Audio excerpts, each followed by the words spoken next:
Today we talk about how can you enable text to speech on your AnkiDroid app. We're going to figure out the solution on how you can do that on your app. So you just follow this way, then it's going to work with you. So you just follow this, it's going to work with you. So all you have to do, just go here above this sign, click on it.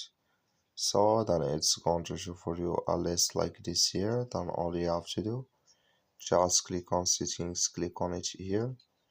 So then it's going to take you to this list, it's going to show for you like this.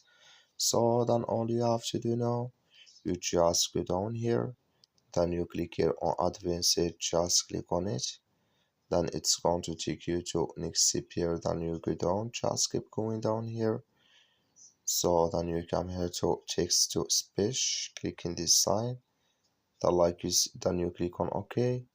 That like you see this color show for us, that's mean here text to speech enable with us now. That's all you have to do. Thank you for watching. Don't forget to support us by liking and subscribe.